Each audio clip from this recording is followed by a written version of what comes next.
প্রিয় দর্শক, আপনাদের সবাইকে স্বাগত জানাচ্ছি এটি নিউজের নিয়মিত আয়োজন নিউজ আওয়ার এক্সট্রায়।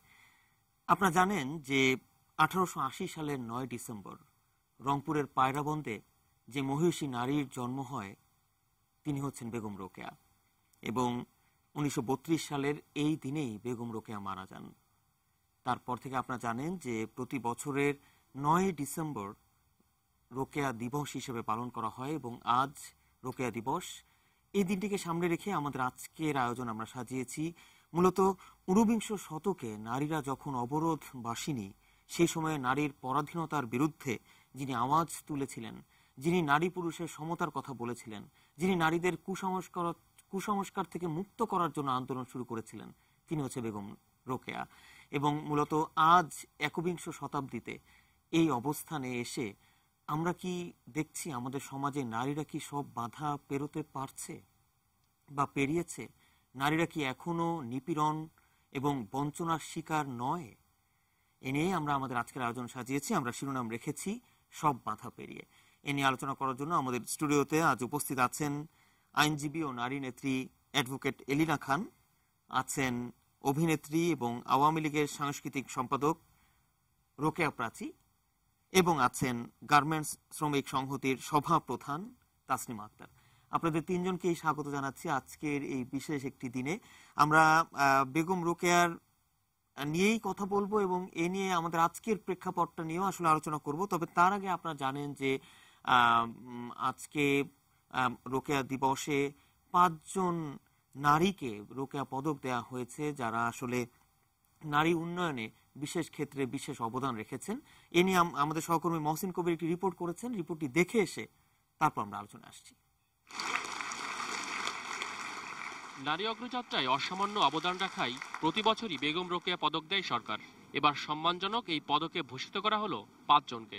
পদকপ্রাপ্তদের মধ্যে রয়েছেন চিত্রশিল্পী সুরায়া রহমান, লেখক শোভা রানী ত্রিপুরা, সংগঠক মাজেদা শওকত আলী, সমাজকর্মী মাসুদা ফারুক রত্না এবং মরণোত্তর পদক পেয়েছেন সাংবাদিক বেবি মওদুদ। মহিলা ও শিশু বিষয়ক মন্ত্রণালয়ের উদ্যোগে আয়োজিত এই অনুষ্ঠানে পদকপ্রাপ্তদের অভিনন্দন জানান প্রধানমন্ত্রী। বলেন, বেগম রোকেয়ার দেখানো পথেই এগিয়ে চলছে বাংলাদেশের নারীরা। আজকে সশস্ত্র বাহিনীতে শান্তিরক্ষা মিশনে মেয়েরা সব থেকে ভালো কাজ, পুলিশের একটা মহিলা কন্টিনজেন্ট ওখানে আছে, আবার আর্মি থেকেও মেয়েরা গেছে, এবং আমাদের 2 জন পাইলট মেয়েরা তারাও গেছে কঙ্গোতে। যে এভাবে আজকে কিন্তু প্রতিটি জায়গায় আমাদের মেয়েদের একটা অবস্থান আপনারা নিশ্চয়ই দেখতে পাচ্ছেন। স্বাধীনতা যুদ্ধে নারীর অবদানের কথা স্মরণ করেন প্রধানমন্ত্রী। তুলে ধরেন স্বাধীনতা সংগ্রামে বঙ্গমাতা শেখ ফজিলাতুন্নেসা মুজিবের অসামান্য ভূমিকার কথা। যখন আমার বাবাকে হত্যা করলো, হত্যার পর ওই খুনিরা আমার মাকে বলেছিল আমাদের সাথে চলেন। তিনি দাঁড়িয়ে থেকে বলেছিলেন, আমি কোথাও যাব না, তোমরা তাকে গুলি করে মেরেছ, আমাকেও এখানে গুলি করে মারো। এখানে যদি আর কোনো সাধারণ মানুষ হতো, নিজের জীবন ভিক্ষা চাইতো অথবা নিজের জীবন বাঁচাবার চেষ্টা করত। আমার মা কিন্তু তা করেনি, নিজের জীবনটা দিয়ে গেছে বাবার ফাঁসি থেকে। প্রধানমন্ত্রী বলেন, সংসদ থেকে আদালত সব ক্ষেত্রেই নারীরা ভূমিকা রাখছে, আর দেশের অর্ধেক জনসংখ্যা যেখানে নারী, তাদেরকে কোনো মতেই পিছিয়ে রাখা সম্ভব নয় বলেও মন্তব্য করেন তিনি। আমরা নারী পুরুষ নির্বিশেষে সকলে মিলে এই দেশকে উন্নত করবার কাজে নিবেদিত প্রাণ হয়ে কাজ করব। মেয়েদেরকেও সবসময় এটা ভাবতে হবে যে তার যে মেধা, তার যে শক্তি, সেটাকে যেন বিকশিত করা যায়, সেটা নিজেদেরও উদ্যোগ নিতে হবে। কারণ মুখাপেক্ষি হয়ে না, নিজের পায়ে দাঁড়িয়ে চলতে হবে। কিছু বাধা তো থাকে, বাধা আসবে, কিন্তু সে বাধা অতিক্রম করে নিজেদেরকে এগিয়ে নিয়ে যেতে হবে। পদক প্রদান শেষে গীতিনাট্য পরিবেশন করা হয়, যেখানে ফুটিয়ে তোলা হয় উপমহাদেশের নারী জাগরণের অগ্রদূত মহিষী নারীদের জীবন কথা। মহসিন কবির, এটিএন নিউজ, ঢাকা। আমরা মহসিন কবিরের রিপোর্টটি দেখছিলাম। আমি প্রথমে একটু রোকেয়া প্রাচী আপনার কাছে যেতে চাই। রোকেয়া, বেগম রোকেয়ার সঙ্গে আপনার নামেরও আসলে কোইন্সিডেন্টালি একটু মিল রয়েছে।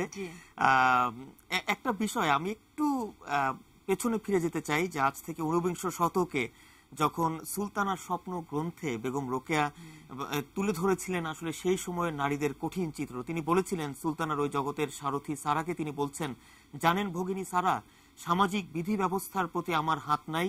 ভারতে পুরুষ জাতি প্রভু, তাহারা সমুদয় সুখ সুবিধা ও প্রভুত্ব আপনাদের জন্য হস্তগত করিয়া ফেলিয়াছে, আর সরলা অবলাকে অন্তঃপুর রূপ পিঞ্জরে আবদ্ধ রাখিয়াছে। উড়িতে শিখিবার পূর্বেই আমাদের ডানা কাটিয়া দেয়া হয়। তদ্ব্যতীত সামাজিক রীতিনীতির কত শত কঠিন শৃঙ্খল পদে পদে জড়াইয়া আছে। আপনার কি মত যে আসলে এই যে শত বছর আগে বেগম রোকেয়া এই সমাজের নারীদের চারপাশে যে শৃঙ্খল দেখেছিলেন তা কি আজও আছে? অনেক ধন্যবাদ। শুরুতে আপনি বলছিলেন যে আমার সাথে নামের মিল আছে। আমার দাদা কিন্তু আমার নাম রেখেছিলেন বেগম রোকেয়া সাখাওয়াতের নামের, এবং তার প্রতি তিনি এরকম একজন মহিষী নারী, সেখানে অনুপ্রাণিত হয়ে আমার নাম রেখেছিলেন।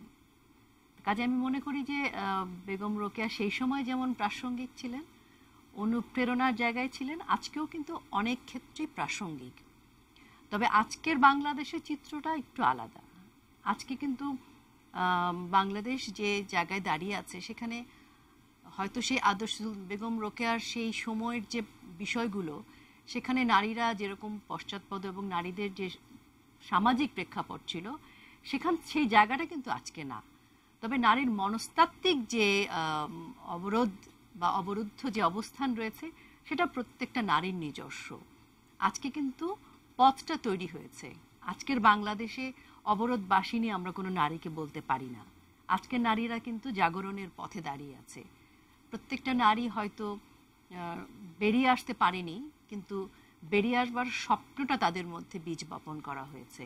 আমরা যদি 1952 সালের ভাষা আন্দোলন দেখি, সেখানে নারীর অংশগ্রহণ ছিল, 71 সালে ছিল, এবং আজকের বাংলাদেশে নারীর অগ্রযাত্রা বা নারীর সফলতা কোথায় নেই। এবং আজকে যদি আমরা বাংলাদেশের দিকে দেখি, ছোট্ট শিশুটি থেকে শুরু করে বৃদ্ধা নারী পর্যন্ত কিন্তু আমরা সকলকেই দেখি নারীদের যে বেরিয়ে আসতে হবে, নারীর জাগরণের কথা, নারী মুক্তির কথা এবং নারীর স্বতন্ত্র সত্তার কথা। আজকে যে সমতার বাংলাদেশের কথা বলি, যেখানে নারী পুরুষ সমান ভাবেই বসবাস করবে, সমতার যে কথা বলি আমরা, সেই বিষয়ে কিন্তু তারা সচেতন। বিচ্ছিন্নভাবে হয়তো আমরা অনেক সময় দেখি কোনো নারী এগিয়ে আসতে পারেনি, বাধা ভেঙে বেরোতে পারেনি, কিন্তু নারীরা আসতে চায়। একেবারেই বেগম রোকেয়া যে সময়ে সুলতানার স্বপ্নের কথা লিখেছিলেন, অবরোধবাসিনীর কথা লিখেছিলেন, আজকের বাংলাদেশ সে জায়গায় দাঁড়িয়ে নেই। আজকের বাংলাদেশ অন্য এক বাংলাদেশ। সেখানে নারীরা নারী মুক্তির কথা জানে, নারী সমতার কথা জানে, নারী জাগরণকে চেনে, এবং নারী জাগরণের ক্ষেত্রে অনেক আমাদের সামনে আমাদের অনেক অর্জন রয়েছে, যেখানে নারীদের অনেক আইডল রয়েছে, যাদেরকে দেখে কিন্তু আমরা অনুপ্রেরণা বা সামনের দিকে এগিয়ে যেতে পারি।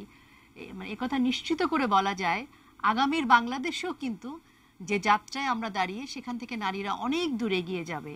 আজকে বিশ্ব পর্যায়ের নারীরা কিন্তু নেতৃত্ব দিচ্ছে। নারী শব্দটা ব্যবহার করতে হচ্ছে বলে নারী ব্যবহার করছি।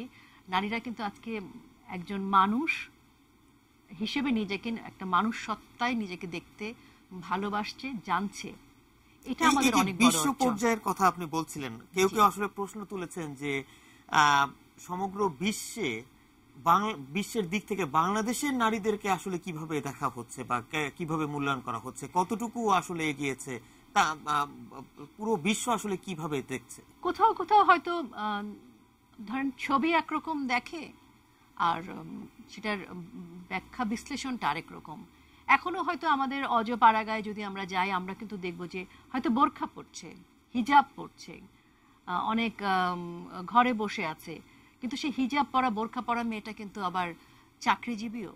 সে কিন্তু বাইরে বেরোচ্ছে, পড়াশোনা করছে। স্কুল কলেজে মেয়েরা হয়তো কোথাও কোথাও আমরা দেখি যে হিজাবের আধিক্য আছে। সেটা দেখে হয়তো মনে হতে পারে, তাহলে কি আমাদের মেয়েরা একদমই আড়ালে অবগুণ্ঠনের ভেতরে আটকে আছে? না, ওই মাথায় কাপড় দিয়ে কিন্তু মেয়েটা চাকরি করছে, পড়াশোনা করছে। সেটা প্রত্যেকটা মানে চ্যালেঞ্জিং প্রফেশনে, আমরা পুলিশ থেকে শুরু করে সকল প্রফেশনেই কিন্তু দেখি, গার্মেন্টসে দেখছি, সব জায়গায় দেখছি। সেখানে হয়তো মাথায় কাপড়টা আছে, হয়তো বোরখা পড়েছে, হয়তো হিজাব আছে। এটা দেখে হয়তো মনে হতে পারে আমরা পিছিয়ে আছি, একটা ইমেজ এটা। কিন্তু সেখানে থেকেও মেয়েরা কিন্তু বেরিয়ে এসেছে। নিজের নারী মুক্তির কথা যে বেগম রোকেয়া বলেছিলেন, যে অর্থনৈতিক মুক্তির প্রয়োজন, শিক্ষার মুক্তির প্রয়োজন, সেটা কিন্তু আজকের বাংলাদেশে আছে।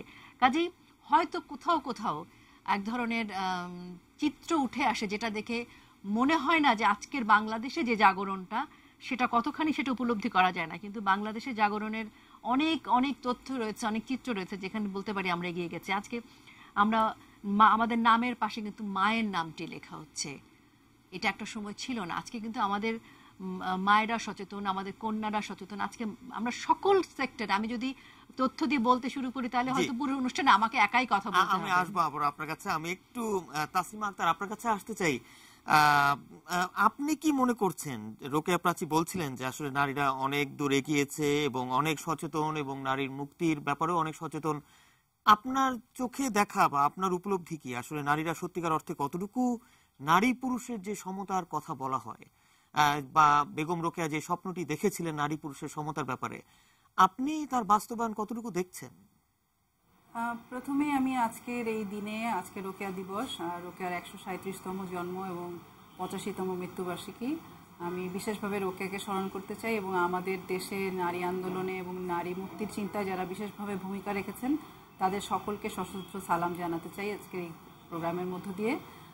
আপনি যেটা বলছিলেন যে নারীরা কত দূর এগিয়েছে আজকের সময়ে, রোকেয়া যখন কথা বলছিলেন আজ থেকে 100 বছরও আগে, সেই সময়ে আমরা যদি চিন্তা করি যে আসলে সেই সময় রোকেয়াকে আমরা যেভাবে দেখেছিলাম এবং আমরা আমাদের পাঠ্যপুস্তক, মূলধারার মিডিয়া, এই সমস্ত জায়গায় রোকেয়াকে আমরা অনেক বেশি জানি। একটা ঘোমটা পরা নারী যে সংস্কারের মধ্যে, সমাজের মধ্যে ঘেরাটোপের মধ্যে থেকেও সে সমাজ বদলের জন্য বা নারীর শিক্ষার জন্য, নারীর মুক্তির জন্য কথা বলেছিলেন।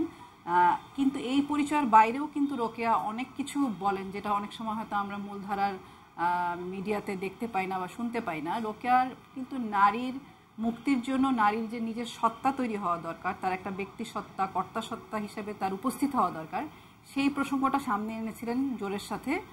তার সাথে শিক্ষার বিষয়টাকে তিনি গুরুত্ব দিয়েছেন। কিন্তু আজকের সময়ে কিন্তু কেবল নারী শিক্ষিত হলেই আমরা বলতে পারবো না যে নারী অনেক দূর এগিয়েছে। এটা সত্য যে বর্তমান সময়ের দিকে যদি আমরা তাকাই তাহলে দেখব যে বিরাট সংখ্যক নারী এখন শ্রমজীবী, পোশাক কারখানায় কাজ করেন। বাংলাদেশের 44 লাখ শ্রমিকের মধ্যে প্রায় 80% নারী। মধ্যবিত্ত পরিবারের বিরাট অংশ এখন কেবল শিক্ষিত গৃহিণী না, তাদেরও অর্থনৈতিক কাজের সাথে যুক্ত হতে হচ্ছে। এবং প্রচুর মিডিয়া কর্মী দেখি আমরা, এনজিওতে নারী দেখছি, কৃষিক্ষেত্রে নারী দেখছি। কিন্তু আমরা বলতে পারবো না যে নারীর কর্তা সত্তা বা নারী ব্যক্তি হিসেবে তার অবস্থানকে অনেক জোরের সাথে দাঁড় করাতে পেরেছে। এ কারণেই আপনি যদি আইনের দিকে দেখেন, আমাদের সমাজটা আসলে নারীকে কতটুকু সুযোগ দিচ্ছে সেটা কিন্তু আইনের মধ্য দিয়ে, রাষ্ট্রের চেহারার মধ্যে দিয়ে আমরা দেখতে পাবো। এখনো পারিবারিক আইন নারীর পক্ষে নয়, সম্পত্তির অধিকারে নারী তার অধিকার পায়নি। বাল্য বিবাহ বিরোধের একটা আইন হলো কিছুদিন আগে, যেটা আসলে আমরা বলবো বাল্য বিবাহ হওয়ার সুযোগকে আরো প্রশস্ত করেছে। যৌন নিপীড়ন বিরোধী নীতিমালার কথা হচ্ছে, সেগুলো যথাযথভাবে প্রয়োগ হয়নি। তো ফলে নারীকে, যেটা রোকেয়া বলেছিল যে মানে উড়বার আগেই তার পাখা কেটে দেওয়া হচ্ছে, তো সমাজে সেই সুযোগগুলো নারীর জন্য তৈরি হচ্ছে কিনা সেইটা খুব গুরুত্বপূর্ণ। মানে নারী আসলে অনেক উঁচু উঁচু পদে হয়তো কাজ করছেন, কিন্তু নীতি নির্ধারণী পর্যায়ে ঔপন্যাসিক হিসাবে, ইতিহাসবিদ হিসাবে, রাষ্ট্রবিদ হিসাবে, আবিষ্কারক হিসাবে আমরা নারীকে কতটুকু দেখছি সেটাও আমার মনে হয় আমাদের বিশেষ জরুরিভাবে এখন ভাববার সময়। জি, আবার আসবো আপনার কাছে। অ্যাডভোকেট এলিনা খান, বেশ কিছু বিষয় কিন্তু রোকেয়া প্রাচী এবং তারপরে তাসলিমা আক্তার বলেছেন। আমি তাসলিমা আক্তার যে বিষয়টি বলেছেন যে এই যে নারীকে এখনো কর্তা সত্তা হিসেবে এখনো দেখা যাচ্ছে না, পারিবারিক আইন এবং বাল্য বিবাহর কথাও বলেছেন, যৌন নিপীড়ন বিরোধী যে নীতিমালা তার বাস্তবায়নের কথা বলেছেন, এবং সর্বোপরি বলেছেন যে নারীদের যে নীতি নির্ধারণী পর্যায়ে বা কতটুকু আমরা দেখছি। কিভাবে দেখছেন বিষয়গুলোকে?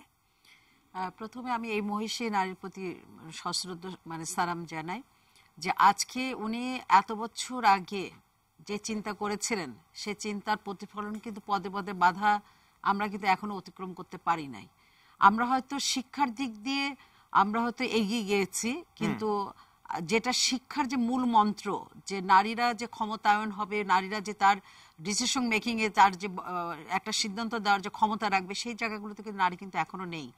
আমি একটু অন্য জায়গায় যেতে চাই, সেটা হচ্ছে যে আইনের ভাষায় যাওয়ার আগে বলি, যেটা কিছুক্ষণ আগে বলা হয়েছে যে মায়ের নামের পাশে এখন মানে আমাদের নামের পাশে মার নামটা দেওয়া হয়, সেটা কিন্তু আমি রিডটা করেছিলাম। আমার মেয়ের যখন পাসপোর্ট করতে যায় তখন দেখা যায় যে পাসপোর্টে কিন্তু শুধু বাবার নাম আর স্বামীর নাম দেওয়া আছে ফর্মে।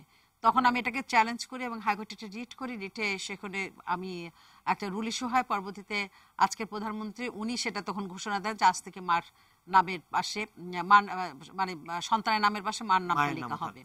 তো এই জায়গাটা কিন্তু একটা স্টেপ প্রত্যেকটা নারী কেউ না কেউ হয়তো গ্রহণ করছে। কিন্তু আমরা যদি বেগম রোকেয়ার স্বপ্নটা দেখি, উনি কিন্তু সেই সময় উনি অনেক প্রতিকূল অবস্থার মধ্যে দিয়ে কিন্তু নারী শিক্ষা বিস্তারের কথা বলেছেন।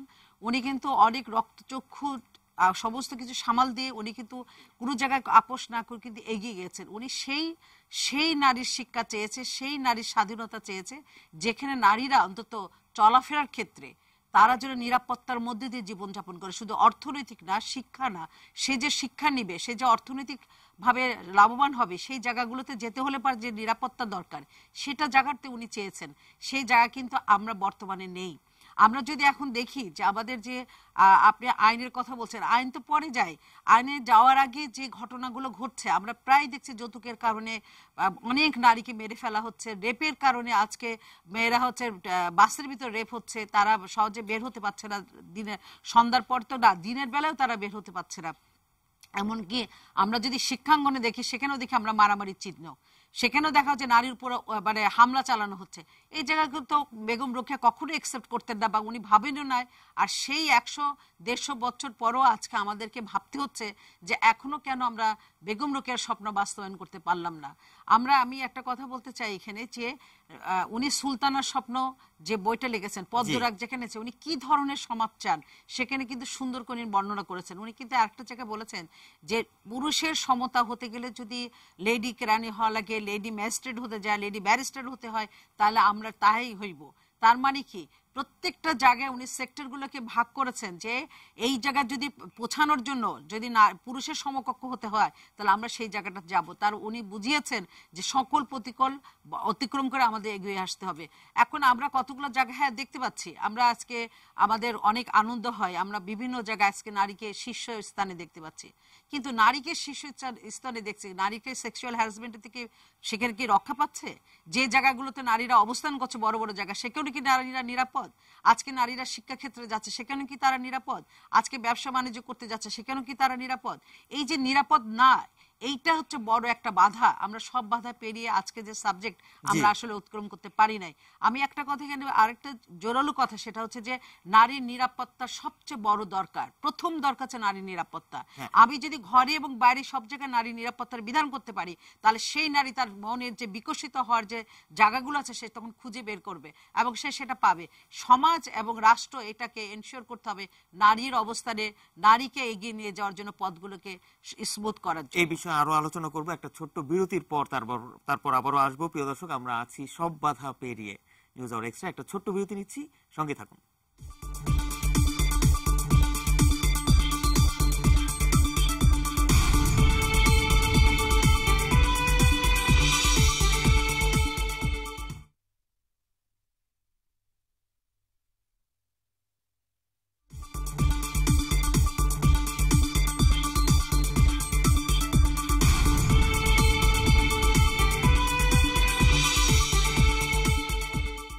সবাইকে আবারও একবার আমন্ত্রণ আজকে নিউজ আওয়ার এক্সট্রায়। আজ রোকেয়া দিবসে আমাদের আয়োজন সাজিয়েছি আমরা শিরোনাম রেখেছি সব বাধা পেরিয়ে। আমরা আবারও একটু রোকেয়া প্রাচী আপনার কাছে একটু আসতে চাই। বিরতির আগে অ্যাডভোকেট এলিনা খান বলছিলেন যে আসলে, এবং এর আগে তাসলিমা আক্তারও বলেছিলেন যে নারীরা শিক্ষিত হলেও আসলে কিন্তু এখনো যে নারীরা অনেক দূর এগিয়েছে তা বলা যাচ্ছে না। বিশেষ করে অনেক ব্যাপার এসেছে, তবে তার আগে যেই সবচেয়ে মূল যে বিষয়টি অ্যাডভোকেট এলিনা খান বলেছেন সেটি হচ্ছে যে নিরাপত্তা বা নিরাপদ পরিবেশ। এই নারীদের কিন্তু এখনো নিরাপত্তার বিষয়টি কিন্তু সুনিশ্চিত করা হয়নি। এই বিষয়টিকে আপনি কিভাবে দেখছেন? নারীদের নিরাপত্তা বিষয়ে এলিনাপা যেটা বলেছেন তার সাথে আমি 100% দ্বিমত পোষণ করি না। কোথাও কোথাও নারীদের নিরাপত্তাহীনতার বিষয়টি আছে। নারীরা ঘরে বাইরে সব জায়গায় কিন্তু নিরাপত্তাহীনতায় ভোগে। আমরা যদি আমাদের ঘরের দিকেই তাকাই, ঘরেই কি বাচ্চারা নিরাপদ? আমাদের কিন্তু শুধু আমরা রাস্তাঘাটে বেরোচ্ছি কিংবা অন্যান্য ক্ষেত্রে আমরা যে নিউজগুলো দেখি বা যে ঘটনাগুলো ঘটছে, একটা নারী স্বামীর বাড়িতেও যেমন নিরাপদ না, অনেক সময় তার আত্মীয় স্বজনের কাছেও কিন্তু অ্যাবিউজড হচ্ছে নারীরা। তো সে কারণে আমার কাছে মনে হয় যে আমরা শুধু আইন করে যে নারীর নিরাপত্তাকে নিশ্চিত করা যাবে সেটি আমার কাছে মনে হয় না। আমার মনে হয় যে নারীর নিরাপত্তার পাশাপাশি আমাদের সামাজিক যে দৃষ্টিভঙ্গি, পারিবারিক যে দৃষ্টিভঙ্গি, সেটির পরিবর্তনটার দিকে আমাদের অনেক বেশি নজরদারির প্রয়োজন রয়েছে। তাহলে আপনার মতে মূল সমস্যাটা আসলে কোথায়? আমি মনে করি যে পারিবারিক এবং সামাজিক যে দৃষ্টিভঙ্গি, আমরা যে মাইন্ডসেটের মধ্যে দাঁড়িয়ে আছি এখনো, সেই জায়গায় আমরা এখনো কন্যা শিশু আর ছেলে শিশুর মধ্যে পার্থক্যটাকে এখনো ধরে রেখেছি। আমরা কিন্তু সহপাঠী একজন নারীকে একরকম করে দেখি, নারীর সহকর্মীকে একরকম করে দেখছি। এই যে দেখবার দৃষ্টি, এই দৃষ্টিভঙ্গিটাই কিন্তু আমাদেরকে নারীকে পরবর্তী পর্যায়ে নিরাপত্তাহীনতার মধ্যে ফেলে দিচ্ছে।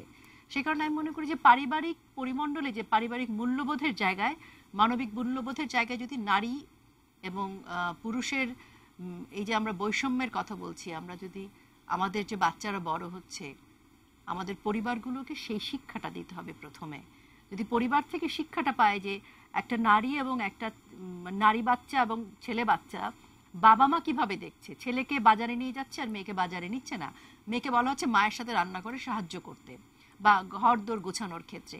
এই যে শিশুর ক্ষেত্রেই একটা বৈষম্য তৈরি করে দেওয়া হয় পরিবারের ভেতরই, সেই জায়গায় কিন্তু একটা মেয়ে প্রথম থেকেই কিন্তু আলাদা হয়ে গেল এবং পরিবারের যে ছেলেটি বড় হচ্ছে সে কিন্তু দেখলো যে একটা নারী আসলে এভাবেই বেড়ে উঠবে এবং নারীকে এভাবে বেড়ে উঠতে হবে। পাশাপাশি যখন তার মাকে দেখছে, তার বাবা তার মার সাথে কিভাবে ট্রিট করছে, সেইটাও কিন্তু একটা ছেলের দৃষ্টিভঙ্গির মধ্যে এক ধরনের প্রভাব তৈরি করে। এবং তারপর যখন সে শিক্ষা প্রতিষ্ঠানে যাচ্ছে, কি শিখছে, একটা মেয়ে বাচ্চা কি শিখছে আর একটা ছেলে কি শিখছে, সেই পরিবেশটাও কিন্তু আমাদের আসলে ভাবতে হবে, সেই শিক্ষার সিলেবাসটা আমাদের ভাবতে হবে। আমরা যদি আমাদের ঘর এবং শিক্ষা প্রতিষ্ঠানের মধ্যে একটা শিশুকে মানে সঠিকভাবে বেড়ে উঠতে না দেই বা বেড়ে উঠবার পরিবেশ না তৈরি করি, তাহলে আমরা যতই নিরাপত্তার কথা বলি, আইন দিয়ে আসলে সেটা কার্যকর হবে না। সঠিকভাবে বেড়ে ওঠার দায়িত্বটা আসলে কার? এই দায়িত্বটা আমি মনে করি আমাদের সকলের। এটা কিন্তু শুধুমাত্র দেশের প্রধানমন্ত্রী আইন তৈরি করবেন এবং প্রশাসন আইন প্রয়োগ করবেন তাহলে হবে না। এটি বাবা মাকে করতে হবে, এটি সমাজের আমাদের সকলকে করতে হবে। আমার পাশের বাড়িতে কি হচ্ছে সেটাও আমাকে নজরদারি করতে হবে, একজন স্কুলের শিক্ষককে দেখতে হবে। এটা সম্মিলিত প্রচেষ্টা। সামাজিক যে সঠিক সুশিক্ষাটা আসলে কে দিবে, এটা আমাদের সবাইকে মিলে আসলে এই কাজটা করতে হবে। এটা আসলে এই একটা জায়গা আমি মনে করি যে আমাদের মানসিকতাটার পরিবর্তন করতে হবে। বেগম রোকেয়া যে সমাজ ব্যবস্থায় যে কথাটি বলেছিলেন এবং বারবার যে কথাটি আজকে উঠে এসছে, যে শুধু অর্থনৈতিক মুক্তি হবে না, আমাদের মানসিক মুক্তির প্রয়োজন আছে। একটা নারী তার সত্তাকে মানুষ হিসেবে রেসপেক্ট করবার জন্য যে মানসিকতাটা দরকার, সেটা তো প্রথমে তাকে পরিবার থেকে পেতে হবে। এবং পরিবার থেকে যদি আমাদের বাচ্চারা শেখে, তবেই এই শিক্ষাটা নিয়েই কিন্তু পরবর্তী পর্যায়ে ছেলেটিও যেমন পরবর্তী পর্যায়ে নারীর প্রতি দৃষ্টিভঙ্গির ক্ষেত্রেও কাজ করবে, তেমনি নারীটিও যে সমাজে তার কতটুকু অধিকার, তার কতটুকু সুযোগ, কোনটা সুযোগ আর কোনটা অধিকার, তার বঞ্চনার জায়গাটি কোনটুকু, আর তার অধিকার আদায়ের ক্ষেত্রে তার কতটুকু সে বেরোতে পারে, এই জায়গাটি কিন্তু কখনোই একটা নারী টের পায় না। বা একটা ছেলে বাচ্চা বা একটা মেয়ে বাচ্চা যখন বেড়ে উঠছে, দুই ভাই বোনের মধ্যে কিন্তু এই জায়গাটা আমরা তৈরি করে দিতে পারি না। আমার মনে হয় এই জায়গাগুলো আমাদের সকলকে মিলে কাজ করতে হবে। আর আমরা তো আমাদের আমার কাছে আমি আবারও একমত, তসলিমা এই কথাটি বলেছিলেন, সেটি হচ্ছে যে সম্পত্তিতে যে অধিকারের বিষয়, অবশ্যই সেটি খুব প্রয়োজন পুনর্বিবেচনা করার। কারণ একটি নারী তার বাবার বাড়িতেই সে জানে না তার কতটুকু অধিকার আছে। এটা কিন্তু প্রথমে একটা নারীকে নারী হিসেবে অনেক পিছিয়ে দিচ্ছে। আর নারী যতই টাকা ইনকাম করে, তাকে কিন্তু ক্ষমতায়ন তার প্রয়োজন। ডিসিশন মেকার হিসেবে একটা নারী কতটা কার্যকর ভূমিকা রাখতে পারছে সেটি খুব জরুরি। সেটি মেয়েটি তখনই পারবে যখন সে ছেলেবেলা থেকে বেড়ে উঠতে উঠতে এই দায়িত্বগুলো, এই পরিবেশটার সাথে পরিচিত হবে। তা না হলে সে হয়তো অফিসে চাকরি করবে, টাকা ইনকাম করবে, কিন্তু বাড়িতে গিয়ে স্বামীর কাছে জবাবদিহি তাকে পড়তে হবে, কারণ সে তার সত্তাটাকে হয়তো চিনতে পারলো না। এই সত্তার সাথে পরিচয় করানোর জন্য আমাদের আসলে মাইন্ডসেটটা পরিবর্তন করতে হবে। আপনার আরেকটা বিষয়, এর আগে তাসলিমা আক্তার বলেছিলেন যে বাল্য বিবাহ নিরোধ আইন নিয়েও কিন্তু যথেষ্ট আসলে আলোচনার পাশাপাশি সমালোচনাও রয়েছে। এই বিষয়টি কি আসলে নারীর অধিকার সুরক্ষা করেছে আপনার মতে? বাল্য বিবাহ নিয়ে আসলে আমাদের নানান রকমের মতান্তর রয়েছে। বাল্য বিবাহের ক্ষেত্রে মানে আমাকে যদি ব্যক্তিগতভাবে বলতে বলা হয়, আমি বলবো যে আসলে একটা নারীর বাল্য বিবাহের বয়সটা 16, 17, 18 কেন হতে হবে? তাকে যদি আমরা শিক্ষা দীক্ষা শিক্ষিত করতে চাই, তাহলে কেন আমরা নির্ধারণ করে দিব যে তাকে 18তেও বিয়ে করতে হবে বা 21-এ বিয়ে করতে হবে? সেই নারীটি যখন পড়াশোনা করে বেড়ে উঠতে থাকবে, সিদ্ধান্তটা সে নেবে। এই যে আমরা প্রথমে নির্ধারণ করে দিচ্ছি, এত বছর বয়সে তার বিয়ে হতে হবে, সেটা 16, 17, 18, এটাই বা কেন নির্ধারণ করে দিতে হবে? আইন প্রয়োগ করে হবে না। এই যে আমরা যদি 18 করা হয়, 21 করা হয়, তারপরও সমাধান হবে না। সমাধান হচ্ছে যদি তাকে মানে তাকে সেই দায়িত্বটা দিতে হবে। আমরা দায়িত্ব কিন্তু তাকে দিচ্ছি না কোনো কিছুতে। তার বিয়ের বয়সটাও আমরা তৈরি করে দিচ্ছি, সব আমরা তৈরি করে দিচ্ছি, সমাজ তৈরি করে দিচ্ছে। তাসলিমা আক্তার, আপনি এই বিষয়গুলোকে কিভাবে দেখছেন? এই যে রোকেয়া প্রাচী বলছিলেন যে পারিবারিক ও সামাজিক দৃষ্টিভঙ্গির পরিবর্তন সবার আগে জরুরি। রোকেয়া আপার সাথে আমি এক জায়গায় একমত যে হ্যাঁ, আমাদের পরিবার এবং সমাজ থেকে যে দৃষ্টিভঙ্গি আমাদের তৈরি হয় সেগুলোর বদল দরকার। কিন্তু আমরা যখন মাতৃগর্ভ থেকে আসলে সমাজের মধ্যে পা রাখি বা পরিবারে পা রাখি, তখন আমরা পরিবারকে কিন্তু একটা রাষ্ট্রের ভ্রূণ হিসাবেই দেখি। পরিবারে যখন আমাকে বা আমার পরিবারের অন্য পুরুষ সদস্যকে ভিন্ন দৃষ্টিতে দেখা হয়, কে বেশি পারবে, কে বেশি জানে, কার বুদ্ধি বেশি, কার বুদ্ধি কম, সমাজ কিন্তু এভাবে একটা আমাদের পরিচয় তৈরি করে যে নারীর পরিচয় হচ্ছে নারী দুর্বল, নারী কম পারে, কম জানে, এবং পুরুষকে অনেক বেশি ক্ষমতাশালী হিসাবে সমাজ পরিচয় করে। এই পরিচয়টা কিন্তু পরিবার বা সমাজ যেই দৃষ্টিভঙ্গিটা পায়, সেই দৃষ্টিভঙ্গিটা আমরা আসলে ধরেন পাঠ্যপুস্তক থেকে পাচ্ছি। কখনো পাঠ্যপুস্তকে মায়ের পরিচয় বা নারীর পরিচয় যেভাবে আমরা দেখি, বা নারীদেরকে যেই ধরনের কাজে দেখি আমরা, দেখা যায় অনেক ঝুঁকিহীন কাজগুলো নারীর জন্য। বিজ্ঞানী হচ্ছে বাবা আর মা হয়তো শিক্ষক। আবার আপনি যখন টেলিভিশনে যাবেন, মিডিয়াতে নারীকে যেভাবে উপস্থাপন করা হচ্ছে, বিজ্ঞাপনে যেভাবে নারীকে উপস্থাপন করা হচ্ছে, কতটুকু সেন্সর করা হবে বা কতটুকু করা হবে না, বা স্কুলের সিলেবাস কি হবে, সেগুলো কিন্তু রাষ্ট্র নির্ধারণ করছে। ফলে এইটা খুব গুরুত্বপূর্ণ আমার কাছে মনে হয় যে রাষ্ট্র নারীকে কিভাবে দেখে, সেইটার প্রভাবে কিন্তু পরিবার এবং সমাজ আমাদের পরিচয় নির্ধারণ করছে। তো রোকেয়ার সময়ে বা তারও আগে যদি আমরা ফিরে যাই, তাহলে হয়তো বঙ্কিম বা ঈশ্বরচন্দ্রের সময় সতীদাহর বিরোধিতা করাটাই ছিল নারী মুক্তির একটা বিরাট ধাপ, বা বিধবা বিবাহের বিরুদ্ধে কথা বলা, বিধবা বিবাহের পক্ষে কথা বলা, সেটাও ছিল একটা অগ্রগতি। রোকেয়ার সময় এসে শিক্ষার প্রসঙ্গটা অনেক গুরুত্বপূর্ণ ছিল। কিন্তু আজকের সময় কিন্তু আরো অনেক দূর নারী মুক্তির সীমার প্রশ্ন হলো অনেকগুলো জিনিসকে আমাদের প্রশ্ন করতে হবে, যেমন রাষ্ট্রকে প্রশ্ন করতে হবে। একটা সময় আমরা দেখেছি যে নারীর পরিচয় অনেক বেশি মা, নারী হচ্ছে গৃহিণী, বা নারী যত শিক্ষা দীক্ষাই করুক তাকে আসলে ঘর হেসেল সামলাতে হবে, এইরকম একটা পরিচয় আমরা পরিচিত হতে দেখেছি। কিন্তু আজকের সময় এসে বাংলাদেশের নারীরা কিন্তু শুধু হেসেলে বসে থাকলে বা রান্না করে বসে থাকলে হচ্ছে না, তাকে পরিবারের আয় রোজগার করতে হচ্ছে। কিন্তু আয় রোজগার করলেই সে তার জীবন সম্পর্কে সিদ্ধান্ত নিতে পারছে কিনা, সে আসলে যথেষ্ট অবসর পাচ্ছে কিনা একজন ব্যক্তি হিসেবে, নাগরিক হিসেবে ভূমিকা রাখার জন্য, রাষ্ট্র সেই সুযোগটা কতদূর করে দিচ্ছে, সেইটা আমার মনে হয় যে আজকের সময়ে নারী আন্দোলনের জন্য রাষ্ট্রকে সেই বিষয়ে সবার আগে ভূমিকা রাখতে হবে। রাষ্ট্র একটা খুব গুরুত্বপূর্ণ জায়গা, এবং সেইখানে আমরা যারা রাষ্ট্রের মধ্যে থাকি, আমরা এই দেশের নাগরিক যারা, তাদের আমাদের এই নারীর বিষয়টাকে জোরের সাথে সামনে আনা দরকার, এবং নারী আন্দোলনের খুব গুরুত্বপূর্ণ ভূমিকা আছে যে আমাদের পরিচয়ের রাজনীতিটাকে সামনে নিয়ে আসে। জি, আবারও আসবো আপনার কাছে, তবে একটা বিরতিতে যাব আমরা। বিরতির পর আসলে অ্যাডভোকেট এলিনা খান আপনার মন্তব্য জানবো এই বিষয়ে। একটা ছোট্ট বিরতিতে যাচ্ছি, সঙ্গে থাকুন।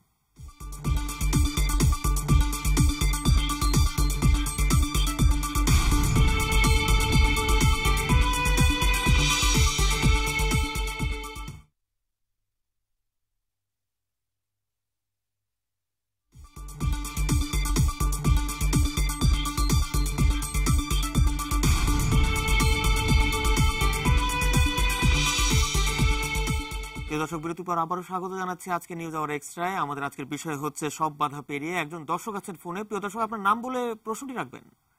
জি, আসসালামু আলাইকুম। আমার নাম দীপঙ্কর, আমি ঢাকা থেকে বলছি। আমার দুইটা প্রশ্ন আছে, একটা রোকেয়া প্রাচীর কাছে, আর একটা হচ্ছে ইয়ের কাছে, তসলিমা আপার কাছে। খুব সংক্ষেপে। আমি তসলিমা আপার কাছে প্রথম প্রশ্নটা করতে চাই। সেটা হচ্ছে যে আপনি বলছেন যে নারী পণ্য হিসেবে আসলে হইতেছে যে ব্যবহার হচ্ছে, মানে বিজ্ঞাপনের ক্ষেত্রে। এখন একটা কথা কি, এইটা কি ভাবার আসলে আমাদের সময় আসে নাই যে হইতেছে নারী যে পণ্য হিসেবে ব্যবহার হচ্ছে, সে নিজে সেটা ভাববে?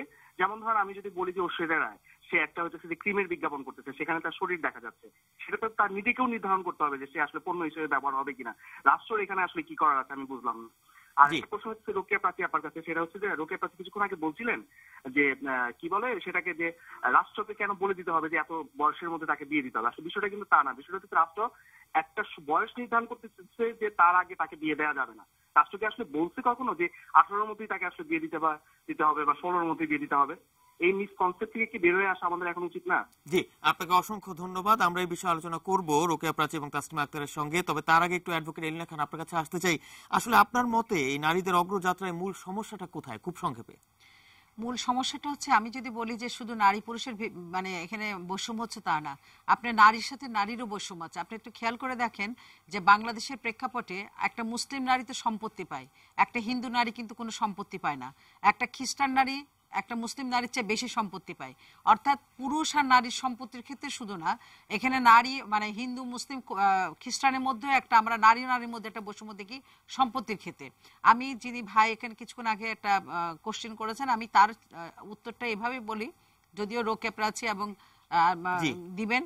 তারপর আমি বলছি যে হ্যাঁ, অ্যাকচুয়ালি আমি বলতে চেয়েছিলাম যে বয়স প্রত্যেকটা জিনিসের একটা সীমানা নির্ধারণ করতে হয়, নাহলে সে কোথা থেকে শুরু করবে। এই শুরু করার জন্য বয়সটা নির্ধারণ করছে, এর নিচে গেলে পারে তোমার জন্য এই পানিশমেন্ট আছে, এটাকে বাল্যবিবাহ ধরা হবে। কোথা থেকে ধরা হবে সেটাকে বলা হয়েছে। বর্তমানে যে বাংলাদেশে যে রিসেন্টলি যে বাল্যবিবাহের আইনটা করা হয়েছে, এটা খুবই ঝুঁকিপূর্ণ একটা আইন, যেটা নারীর ক্ষেত্রে, নারীর অগ্রযাত্রার ক্ষেত্রে বড় বাধা হিসেবে দেখা দিবে। এই আইনের কোন বিষয়টি আপনার কাছে ঝুঁকিপূর্ণ মনে হচ্ছে? ঝুঁকিপূর্ণ হচ্ছে যে আমরা এর আগে যখন আমাদের আইনটা ছিল, সেই আইনটা ছিল যে কোনো একটা বয়স নির্ধারণ ছিল যে 18 নিচে বিয়ে হলে পারে এটা হচ্ছে আমরা বাল্যবিবাহ ধরবো। আর এখানে বলছে বিশেষ ক্ষেত্রতে একটা বিবাহ হতে পারে। এই বিশেষ ক্ষেত্রটাকে আমরা যারা আছি তারা ব্যবহার করব। যদি এই মেয়েটি কোনো কারণে প্রেগনেন্ট হয়ে যায়, তার মা বাবা বিয়ে দেওয়ার ফলে, তখন সেই বিশেষ কারণটা এসে তারা বলবে যে সে প্রেগনেন্ট, এখন তাকে বিয়ে দেওয়া হয়েছে, সেটা এখন লিগাল। আবার মেয়েটা যদি কখনো প্রেম করে বিয়ে করে, সেই ক্ষেত্রে কিন্তু ওই ছেলেটার কাছে সে ঝুঁকিপূর্ণ হয়ে যাবে যে তুমি তাড়াতাড়ি করে প্রেগনেন্ট হও, বিকজ আমার হচ্ছে এখন আমরা প্রেম করে বিয়ে করেছি, আমাদেরকে নারী শিশু নির্যাতন দমন আইনে ফেলে দিতে পারে। তার মানে কি, আগে একটা ছিল যে এই বিয়ে করতো 18 বছর পর, আর বাচ্চা হতো তো 20 বছর বা তারপরেও হতে পারতো, কিন্তু সেখানে দেখা যাচ্ছে যে আর্লি ম্যারেজ এবং আর্লি বাচ্চা হওয়ার মতো একটা ঝুঁকির মধ্যে মেয়েরা ঢুকে যাচ্ছে। আরেকটা বিষয় তাসলিমা আক্তার এর আগে বলেছিলেন যে রাষ্ট্র নারীকে কিভাবে দেখে সেটাই সবচেয়ে গুরুত্বপূর্ণ, সেটাই সবচেয়ে প্রধান। আপনার মতামত কি? না, রাষ্ট্রের একটা ভূমিকা তো অবশ্যই গুরুত্বপূর্ণ, কারণ আমি যখন চিন্তা করব যে আমি এটা করতে চাই, কিন্তু সেখানে সমাজ হয়তো বাধা দিচ্ছে, কিন্তু সমাজকে ঠেকানোর জন্য যে আইনটা আছে সেই আইনটা প্রয়োগ করছে কে? রাষ্ট্রের মেশিনারি যেগুলো আছে তারা। সেই জায়গাগুলো থেকে তো অবশ্যই রাষ্ট্রের ভূমিকা আছে। পাঠ্যপুস্তকে নারীদের ব্যবহার বিষয়ে কিন্তু কথা এসেছে। কিসে? পাঠ্যপুস্তকে। হ্যাঁ, পাঠ্যপুস্তকে আমরা অনেক সময় দেখে থাকি যে আপনার দেখেন নারীদের কিভাবে মানে ব্যবহার, মানে তাদেরকে কিভাবে সম্মান করা হবে, তাদেরকে কিভাবে কোন জায়গাতে তাদের যেতে হবে, ওখানে কিন্তু পুরুষদের সম্পর্কে ওইভাবে বলা নেই। যেমন কৃষিতে একটা বাচ্চাদের বলা হচ্ছে যে পুরুষরা এখানে যাবে, গার্হস্থ্য বিজ্ঞানে বলা হচ্ছে নারীরা এখানে যাবে। এই জায়গাগুলোতে আমরা মনে করি যে না, এখানে গার্হস্থ্য বিজ্ঞানে একটা পুরুষও যেতে পারে, কৃষিতে এখন নারীরা সব ক্ষেত্রে নারীরা কাজ করতেছে, সেখানে আলাদা করে পাঠ্যপুস্তক হওয়ার কোনো দরকার নেই। আমি এখানে একটা কথা বলতে চাই যে সবচেয়ে বড় যে দিকটা সেটা হচ্ছে নারী শিশু নির্যাতন দমন যে আইনটা আছে, সেখানে নারীর বিভিন্ন নিরাপত্তা শুধু দিক না, আইন কিন্তু প্রত্যেকটা ঘরে বাইরে সব জায়গায় কিন্তু আইন আছে, আইনকে দেখা যায় না। আইন হচ্ছে কেউ ভায়োলেট করলে সেই জায়গাটা আইন এসে দাঁড়ায়। সুতরাং এখানে বলা যাবে না যে দৃষ্টিভঙ্গি চেঞ্জের ব্যাপার আছে। এখন আপনি যদি দেখেন কেউ একজন আমাকে ফতোয়া দিল বা কে একজন এমন একটা কথা বললো, সেখানে কিন্তু আমার দৃষ্টিভঙ্গি চেঞ্জ করার জন্য আমার যে বাধা সৃষ্টি করছে বা আমাকে এগিয়ে যাওয়ার জন্য যে বাধা সৃষ্টি করছে, তাকে সেই জায়গায় আমাকে এগিয়ে যাওয়ার জন্য তখন রাষ্ট্র আসবে এবং রাষ্ট্র সেই আইন আসবে আমাকে প্রোটেক্ট করার জন্য। সেই আইন হচ্ছে সংবিধানে আছে, দেশে প্রচলিত আইন আছে, কিন্তু আইন সবসময় সব জায়গায় থাকে না, কিন্তু আইন সর্বক্ষেত্রেই বিরাজ করছে। আর আমি মনে করি যে অবশ্যই দৃষ্টিভঙ্গি যেমন চেঞ্জ করতে হবে, সেটাও যেমন সত্যি, দৃষ্টিভঙ্গি চেঞ্জ করার জন্য আমার যে মানসিকতা, নৈতিকতা, মূল্যবোধ তৈরি করার দরকার, আমার ঘরে, বাইরে, স্কুলে, সেই জায়গাগুলোতে আমাদের জোর দিতে হবে। একদম শেষ পর্যায়ে 1 মিনিটের মধ্যে একটু বলতে হবে, একজন দর্শক বিরতির আগে বলেছিলেন যে এই যে আপনার কাছে প্রশ্ন রেখেছিলেন যে ওই যে বাল্য বিবাহ নিরোধ আইনে যে রাষ্ট্র বয়স নির্ধারণ করবে, সেই বিষয়ে আপনার মতামত কি? এবং আরেকটি বিষয় যে বেগম রোকেয়ার স্বপ্ন বাস্তবায়ন করার জন্য বা পূরণ করার জন্য আমাদেরকে আর কি কি করতে হবে, একদম 1 মিনিটে। আমি ওনার প্রশ্নের উত্তরটা দিয়ে দিই, তাহলে আমরা অনেকগুলো প্রশ্নের উত্তর পেয়ে যাবো। আমার কথা হচ্ছে যে রাষ্ট্র হয়তো 18 বা 19 বা 17 যাই নির্ধারণ করুক না কেন, আমাদের নারীদের গ্রহণ এবং বর্জন করবার জন্য এই অধিকারটুকু, স্বাধীনতাটুকু দিতে হবে। অর্থাৎ তার 18 বছর বয়সে ইচ্ছে হলে সে কিন্তু নাও বলতে পারে, তাহলে যদি তাকে পরিবার তার বিপক্ষে থাকে তাহলে সে আইনি সহায়তা কোথায় পাবে? আমার বক্তব্যটা ছিল এইরকমই যে একটা নারী যেন তার নিজের সিদ্ধান্ত নিতে পারে সে বিয়ে কবে করবে। এটা হচ্ছে তার প্রথম অধিকারের স্তর বলে আমি মনে করি। এই কথাটাই খুব জরুরি আমাদের সোসাইটির জন্য। আর নারী আজকের বাংলাদেশ, বা আমরা যদি বলি আমাদের নারীদের জন্য কি করা দরকার, সাম্যের বা সমতার যে নারীর জাগরণ বা অধিকারের কথা আমরা যাই বলি না কেন, আমাদের আসলে পরিবার, সমাজ এবং রাষ্ট্রের দৃষ্টিভঙ্গিটাকে সবাইকে সম্মিলিতভাবে পাল্টাতে হবে। নারী এবং পুরুষকে আলাদা করে না দেখে, আলাদা বিধিবিধান তৈরি না করে, দুজন যে মানুষ, এই মানুষের পৃথিবীতে মানুষকে মানুষের অধিকারটুকু দেওয়ার দৃষ্টিভঙ্গি তৈরি করতে হবে। এই দৃষ্টিভঙ্গিটা পরিবর্তন করতে হবে। তাসলিমা আক্তার, আপনার কি মত? এবং আমাদের একজন দর্শক বলেছিলেন, আপনার কাছেও একটি প্রশ্ন রেখেছিলেন যে বিজ্ঞাপনে নারীকে উপস্থাপন করা যে পণ্যের যে বিষয়টি, সেটি নারীরও স্বাধীনতা রয়েছে, সেই বিষয়ে তিনি বলেছিলেন। দর্শককে ধন্যবাদ একটি গুরুত্বপূর্ণ প্রশ্ন করার জন্য। এটা খুব সত্য কথা যে, এবং এটা আমাদের জানার কথা সবার, যে বিজ্ঞাপন বা মিডিয়া, টেলিভিশন, নাটক, এগুলো আমাদের সামনে আসলে অনেকগুলো চরিত্র হাজির করে এবং সেই চরিত্রের উপরে এমন কিছু জিনিস লেপন করা হয়, সেটা দিয়ে কিন্তু আমরা মানুষকে চিনি। এখন বিজ্ঞাপনকে যদি আমরা ধরে নিই যে বিজ্ঞাপন কেবল পণ্য বিক্রি করে, এইটা আমার মনে হয় আরেকটু বড় জায়গা থেকে দেখতে হবে। কারণ বিজ্ঞাপন কেবল পণ্য বিক্রি করে না, বিজ্ঞাপন একই সাথে নৈতিকতা, আমাদের কি হবে, আমরা কোন আদর্শে বড় হব, আমাদের কোনটা ঠিক বেঠিক কি হবে, সেগুলো নির্ধারণ করে। আমি একটা দুটা বিজ্ঞাপনের কথা বলি। যখন আমরা বিজ্ঞাপনে দেখি যে রং ফর্সাকারী কোনো ক্রিম, সেটা মাখার পরে একজন নিজেকে স্বাবলম্বী মনে করছেন এবং তিনি তার ভাগ্য বদলে যাচ্ছে, চাকরি পাচ্ছেন, তার আগ পর্যন্ত যতক্ষণ সে শ্যামলা ততক্ষণ, বা তার গায়ের রং কালো, চাকরি পাচ্ছে না, এই ধরনের বিজ্ঞাপন কিন্তু একটা ভীষণ বর্ণবাদী বিজ্ঞাপন। তাহলে আমরা শিখছি যে যার গায়ের রং কালো সে চাকরি পাবে না। তার স্বাবলম্বী হতে হলে তার কাজ তার স্বাবলম্বী হওয়ার জায়গা না, তার গায়ের রংটাই আসল। আমরা একদম শেষ পর্যায়ে, তাসলিমা আক্তার, আপনার মতে নারীদের এই অগ্রযাত্রার পেছনে যে বাধা দূর করার জন্য কি কি করা উচিত 30 সেকেন্ডে? আমার মনে হয় প্রথমত নারীকে নিজেকে এগিয়ে আসতে হবে। তার নারীর ওপর যে সামাজিক বৈষম্য, সেগুলোর বিরুদ্ধে কথা বলা, লড়াই করা, এবং সেই লড়াইয়ে আসলে নারী এবং পুরুষ উভয়কে একত্রিত হতে হবে এবং নারীর লড়াই আন্দোলন যেটা, সেটাকেও শক্তিশালী হতে হবে, তাছাড়া আসলে সম্ভব। অ্যাডভোকেট এলিনা খান, আর কি কি বিষয় আপনি যুক্ত করতে চান? নারীকে আসলে মানুষ হিসেবে দেখতে হবে, আর নারীকে ভাবতে হবে যে আমি সব পারি, সব বাধা অতিক্রম করতে পারি। এই কথাটা যেমন ভাববে, পাশাপাশি তার বাবা, ভাই এবং তার পাশে যে আরো পুরুষরা আছে তাদেরকে এগিয়ে আসতে হবে আগে, কারণ প্রথম বাধাটা কিন্তু ঘর থেকেই হয়।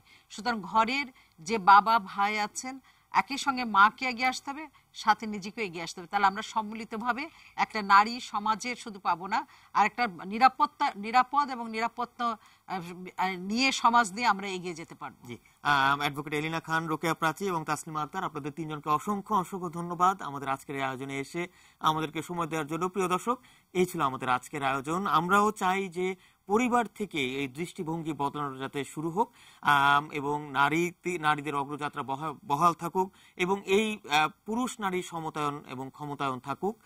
এই ছিল আমাদের আজকের আয়োজন। আপনারা সবাই ভালো থাকবেন, এটি নিউজের সঙ্গেই থাকবেন।